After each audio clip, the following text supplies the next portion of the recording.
på do og får det på. Og gutta de går lo. Vi inne fram på hytta, vi har stått i ladekø. Herregud, så digg å bade i snø.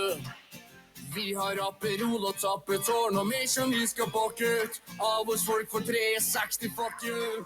Det går til helvete, jeg har 100 vodka Red Bull og jeg bare med det. Få det på, er du på Beitostøl, Åre, Hemsedal og Hafjell eller Geilo. Toget går nå, alle jentene er på do og får det på. Og gutta de går low. For baken bare en vei det kan gå. Og du er jævla fin i klar i tråd. Nå er vi 10 stykker i hytta og 10 i dobbeltseng. Gutta gir ut stilpoeng. Vi hadde shottet konk og våkna opp til bøtte